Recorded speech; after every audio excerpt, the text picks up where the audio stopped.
Bill ಪಾವತಿಗೆ ಸರ್ಕಾರದ ವಿರುದ್ಧ ಗುತ್ತಿಗೆದಾರರು ಸಮರ ಸಾರಿದ್ದಾರೆ. 7 ಸಚಿವರಿಗೆ ಪತ್ರವನ್ನ ಬರೆದಿದ್ದಾರೆ ಕರ್ನಾಟಕ ಗುತ್ತಿಗೆದಾರರ ಸಂಘದ ಸದಸ್ಯರು. ಬಿಲ್ ಪಾವತಿಗೆ ಸರ್ಕಾರದ ವಿರುದ್ಧ ಗುತ್ತಿಗೆದಾರರು ಈಗ ಸಮರ ಸಾರಿರೋದು.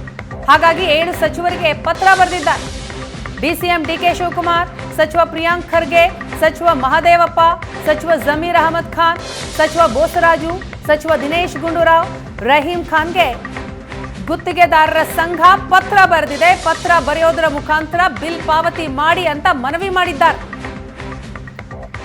ಗುತ್ತಿಗೆದಾರರು ಈಗ ಸರ್ಕಾರದ ವಿರುದ್ಧವೇ ಸಮರ ಸಾರ್ತಿದ್ದಾರೆ. ಕಾರಣ ಅವರಿಗೆ ಬರಬೇಕಾಗಿದ್ದಂತಹ ಹಣ ಬಿಲ್ ಪಾವತಿ ಆಗಿಲ್ಲ.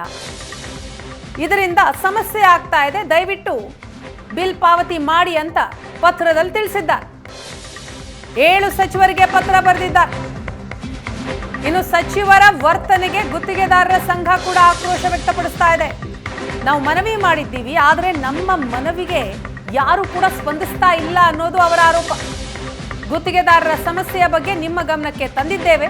ತಾವುಗಳು ಈವರೆಗೂ ಯಾವುದೇ ರೀತಿಯ ಪ್ರತಿಕ್ರಿಯೆಯನ್ನ ಕೊಟ್ಟಿಲ್ಲ.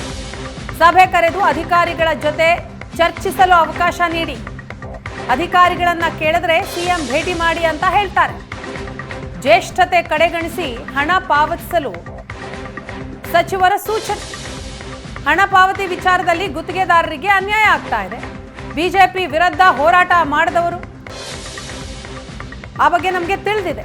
ತಮಗೆ ನಮ್ಮ ಸಂಘದ ಕುರಿತಾಗಿ ಯಾವುದೇ ಕರುಣೆ ಇಲ್ಲ ಅಂತ ಅನಿಸ್ತಾ ಇದೆ. ನಮ್ಮನ್ನ ಕಡೆಗಣಿಸ್ತೀರಿ ಅಂತ ನಾವು ಭಾವಿಸಿರಲಿಲ್ಲ ಅನ್ನೋದು ಗುತ್ತಿಗೆದಾರರ ಒಂದು ಅಳಲು. ಇದಕ್ಕೆ ಸಚಿವ ಪ್ರಿಯಾಂಕ್ ಖರ್ಗೆ ರಿಯಾಕ್ಟ್ ಮಾಡಿದ್ದಾರೆ. ಬಿಜೆಪಿ ಸರ್ಕಾರ ಸಾಲ ಮಾಡಿ ತುಪ್ಪ ತಿಂದಿದೆ. ಸಾಲದ ಬಡ್ಡಿಯನ್ನ ನಾವು ಕಟ್ತಾ ಇದ್ದೇವೆ. ಬಿಜೆಪಿ ನಾಯಕರ ವಿರುದ್ಧವೇ ಸಚಿವ ಪ್ರಿಯಾಂಕ್ ಖರ್ಗೆ ಕಿಡಿಕಾರಿದ್ದಾರೆ. ಬಿಜೆಪಿ ಸರ್ಕಾರ ಸಾಲ ಮಾಡಿ ತುಪ್ಪ ತಿಂದಿದೆ. ಈಗ ಅವರು ಮಾಡಿದ ಸಾಲವನ್ನ ನಾವು ತೀರಿಸಬೇಕಾಗಿದೆ. ಬಿಜೆಪಿ ಸಾವಿರಾರು ಕೋಟಿ ಬಾಕಿ ಉಳಿಸಿದೆ. ಅನುದಾನ ಇಲ್ಲದೆ ಇದ್ರೂ ಕೂಡ ಬಿಜೆಪಿ ಅವಧಿಯಲ್ಲಿ ಕಾಮಗಾರಿಗಳಾಯಿತು. ಬಿಜೆಪಿ ಸರ್ಕಾರದಲ್ಲಿ ಮಧ್ಯವರ್ತಿಗಳು ದುಡ್ಡು ಮಾಡಿದ್ದಾರೆ.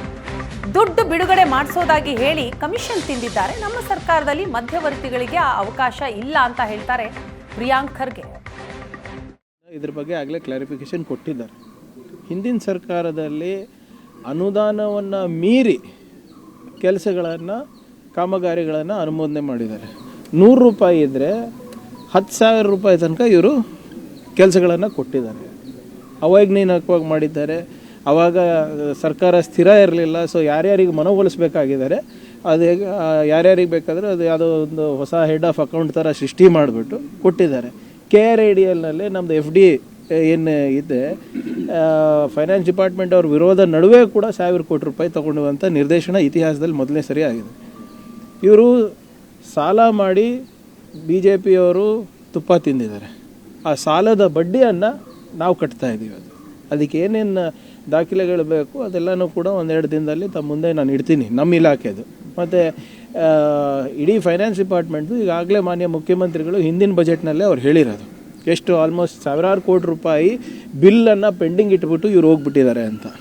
ಸೊ ಇದೇನು ಇವತ್ತು ಯಾಕೆ ಗುತ್ತಿಗೆದಾರರಿಗೆ ಸಮಸ್ಯೆ ಆಗ್ತಾ ಇದೆ ಅಂದರೆ, ಹಿಂದಿನ ಸರ್ಕಾರಗಳಲ್ಲಿ ಇವರು ಮನವೊಲಿಕೆಗೆ ಇವರೇನು ಕಾಮಗಾರಿಗಳು ಯಾವುದೇ ಅನುದಾನ ಇರಲಾರ್ದೆ ಇವರು ಹಾಸಿಗೆ ಇದ್ದಷ್ಟು ಕಾಲು ಚಾಚಬೇಕಾಗಿತ್ತು, ಆದರೆ ಅದು ಮಾಡಿಲ್ಲ ಇವರು. ಸೊ ಆದ್ದರಿಂದ ಅದನ್ನು ಪಡಿಸ್ತಾ ಇರೋದು ಈ ಸರ್ಕಾರ. ಬಟ್ ಪರಿಹಾರ ಇಲ್ಲ ಸರ್. ಈಗ ಪರಿಹಾರ ಏನಿಲ್ಲ. ಈಗ ನೋಡಿ, ಅದಕ್ಕೆ ತಕ್ಕಂಗೆ ನಾವು ಫೈನಾನ್ಸಸ್ ರಿಲೀಸ್ ಮಾಡ್ತಾ ಇದ್ದೀವಿ. ಈಗ ನಮ್ಮ ಇಲಾಖೆಯಲ್ಲಿ ಸಾವಿರಾರು ಕೋಟಿ ರೂಪಾಯಿಯನ್ನು ಹಿಂದಿನ ಸರ್ಕಾರ ಬಿಲ್ಗಳನ್ನು ನಾವು ಕೊಟ್ಟಿದ್ದೀವಿ.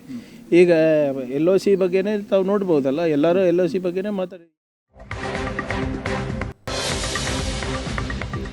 7 ಸಚಿವರಿಗೆ ಗುತ್ತಿಗೆದಾರರ ಸಂಘ ಪತ್ರ ಬರೆದಿದೆ. ಅದರ ಕುರಿತಾಗಿ ಸಚಿವ ಬೋಸರಾಜು ಅವರು ರಿಯಾಕ್ಟ್ ಮಾಡಿದ್ದಾರೆ. ಅವರ ಕಷ್ಟ ನಷ್ಟಗಳ ಬಗ್ಗೆ ಒಂದು ಸಭೆ ಕರಿತೀವಿ. ಗುತ್ತಿಗೆದಾರರ ಪತ್ರಕ್ಕೆ ಸಚಿವ ಬೋಸರಾಜು ಕೊಟ್ಟಂತಹ ಪ್ರತಿಕ್ರಿಯೆ ಇದು. ನಮ್ಮ ಸಮಯ ನೋಡಿ ಅವರಿಗೆ ಅವಕಾಶ ಕೊಡ್ತೀವಿ ಅಂತ ಹೇಳ್ತಾರೆ. ಅವರು ಈಗಾಗಲೇ ನಮಗೆ ಪತ್ರ ಬರೆದಿದ್ದಾರೆ. ಅವರಿಗೆ ತಕ್ಕಂಥ ಕಷ್ಟ ನಷ್ಟಗಳ ಬಗ್ಗೆ, ತೊಂದರೆಗಳ ಬಗ್ಗೆ ಒಂದು ಸಭೆ ಕರೆದು ಚರ್ಚೆ ಮಾಡಲಿಕ್ಕೆ ಅವಕಾಶ ಕಲ್ಪಿಸಂತಂದರು. ನಮ್ಮ ಸಮಯ ನೋಡಿ ಅವ್ರಿಗೆ ಅವಕಾಶ ಕೊಡ್ತೀವಿ. ಅವ್ರಿಗೆ ಪ್ರತಿನಿತ್ಯ ನಮ್ಮ ಹತ್ರ ಕಾಂಟ್ರಾಕ್ಟ್ಗಳು ಬರ್ತಾನೆ ಇರ್ತಾರೆ. ನನ್ನ ಹತ್ರ ಬರೋದಿಲ್ಲ. ನನ್ನ ಸಿಸ್ಟಮ್ ಏನಂದರೆ ನಮ್ಮ ಸೆಕ್ರೆಟರಿ ಹತ್ರ ಬರ್ತಿರ್ತಾರೆ. ಹಾಗಾಗಿ ಏನಾದರೂ ಅವ್ರಿಗೆ ನಾವೆಲ್ಲ ಕಡೆ ವಾರದಲ್ಲಿ 2 ದಿವಸ ನಾನು ಥ್ರೂಔಟ್ ಸ್ಟೇಟ್ ವಿಸಿಟ್ ಮಾಡ್ತಾಯಿದ್ದೀನಿ. ಮೊದಲಿಂದ ನಾನು ಆಲ್ಮೋಸ್ಟ್ ಎಲ್ಲ ಇನ್ನು 3-4 ಡಿವಿಷನ್ ಬಿಟ್ಟರೆ ಎಲ್ಲ ಡಿವಿಷನ್ ವಿಸಿಟ್ ಮಾಡಿದ್ದೀನಿ. ಬಿಜೆಪಿ ಸರ್ಕಾರ ಗ್ರಾಂಟ್ ಇಲ್ಲದೆ ಕಾಮಗಾರಿ ಮಂಜೂರು ಮಾಡಿದೆ. ಗ್ರಾಂಟ್ ಇಲ್ಲದೆ ಮಂಜೂರು ಮಾಡಿರೋದೇ ಮಹಾ ಅಪರಾಧ, ಮಹಾ ತಪ್ಪು. ಹಿಂದಿನ ಬಿಜೆಪಿ ಸರ್ಕಾರದ ಮೇಲೆ ಸಚಿವ ಸತೀಶ್ ಜಾರಕಿಹೊಳಿ ಮಾಡಿರುವಂತಹ ಆರೋಪ ಇದು.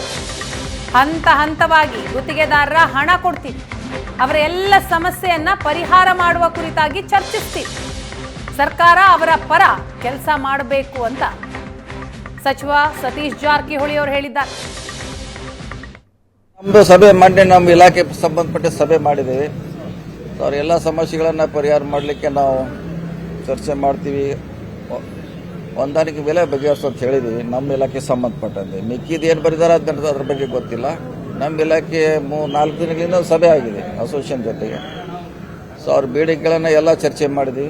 ಸೊ ಅದಕ್ಕೆ ಸರ್ಕಾರ ಅದ್ರ ಪರವಾಗಿ ಕೆಲಸ ಮಾಡೋದು ಅಂತ ಹೇಳಿದ್ವಿ. 32,000 ಕೋಟಿ ಏನು ಬಾಕಿ ಇದಾವೆ, ಯಾವ ಹಂತದಲ್ಲಿ ಇದು ಬಗೆಹರಿಬಹುದು?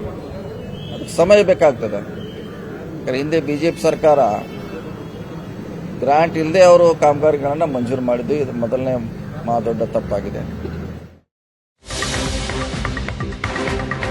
ಇನ್ನು ಗುತ್ತಿಗೆದಾರರ ಪತ್ರ ನನ್ನ ಗಮನಕ್ಕೆ ಬಂದಿಲ್ಲ ಅಂತ ಹೇಳ್ತಾರೆ ಸಚಿವ ಮಹದೇವಪ್ಪ.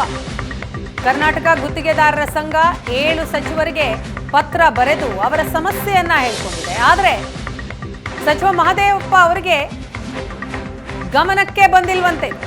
ಜ್ಯೇಷ್ಠತೆಯ ಪಟ್ಟಿ ಮೇಲೆ ಬಿಲ್ ಬಿಡುಗಡೆ ಆಗಲಿ ಅಂತ ಹೇಳ್ತಾರೆ ಸಚಿವ ಮಹದೇವಪ್ಪ. 7 ಸಚಿವರ ಪೈಕಿ ಸಚಿವ ಮಹದೇವಪ್ಪ ಅವರಿಗೂ ಕೂಡ ಗುತ್ತಿಗೆದಾರರ ಸಂಘ ಪತ್ರ ಬರೆದಿದೆ. ಆದರೆ ಆ ಪತ್ರದ ಬಗ್ಗೆ ನನ್ನ ಗಮನಕ್ಕಿಲ್ಲ ಅಂತ ಹೇಳ್ತಾರೆ. ನನ್ನ ಗಮನ ಗೊತ್ತಿಲ್ಲ, ಆ ಥರ ಇದ್ರೆ ಕರೆದು ಮಾತಾಡ್ಬೋದು, ತೊಂದರೆ ಇಲ್ಲ. ಇರೋ ಪರಿಸ್ಥಿತಿ ಸಭೆ ಮಾಡ್ತಾ ಇಲ್ಲ ಅಂತ ಹೇಳಿ ಬಹಳ ಗಂಭೀರವಾಗಿ ಹೇಳ್ತಾ ಇದ್ದಾರೆ. ಇಲ್ಲ, ನನ್ನ ಗಮನಕ್ಕೆ ಬಂದಿದೆ ಸರ್. ಸಚಿವರು ಯಾರು ಜ್ಯೇಷ್ಠತೆ ಪಟ್ಟಿ ಕೊಡ್ತಾರೆ ಅವ್ರದ್ದು ಮಾತ್ರ ಬಿಲ್ ಆಗ್ತದೆ. ನಮ್ಮಲ್ಲಿ ಆ ಪ್ರವೃತ್ತಿನೇ ಇಲ್ಲ. ಈ ವಿಷಯ ನನ್ನ ಗಮನಕ್ಕೆ ಬಂದಿಲ್ಲ ಇದುವರೆಗೆ. ಸಿಎಂ ಹೇಳ್ತಾರೆ ಜ್ಯೇಷ್ಠತೆ ಪಟ್ಟಿ ಮೇಲೆ ಮಾಡಿ ಅಂತ, ಬಟ್ ಸಚಿವರು ಹೇಳ್ದಂಗೆ ಆಗ್ತಾ ಇದೆ ಬಿಲ್. ನಾರ್ಮಲಿ ಜ್ಯೇಷ್ಠತೆ ಪಟ್ಟಿ ಮೇಲೆ ಮಾಡಬೇಕು, ಅದನ್ನು ಕಣ್ವೈಲೇಟ್ 7 ದಿನದೊಳಗೆ ಸಭೆ ಕರಿಬೇಕು ಅಂತೇಳಿ ಒತ್ತಾಯಿಸ್ತಾ ಇದ್ದಾರೆ. ತಾವೇನು ಸಭೆ ಕರೀತೀರ ಗುತ್ತಿಗೆದಾರ? ಜ್ಯೇಷ್ಠತೆ ಪಟ್ಟಿ ಮೇಲೆ ಕೊಟ್ಟರೆ ಮುಗೀತಲ್ಲ. ಸಭೆ ಕರೆದು ನಮ್ಮ ಸಮಸ್ಯೆ ಜ್ಯೇಷ್ಠತೆ ಪಟ್ಟಿಲಿ ಕೊಡಬೇಕು, ಕೊಟ್ಟರೆ ಮುಗೀತು.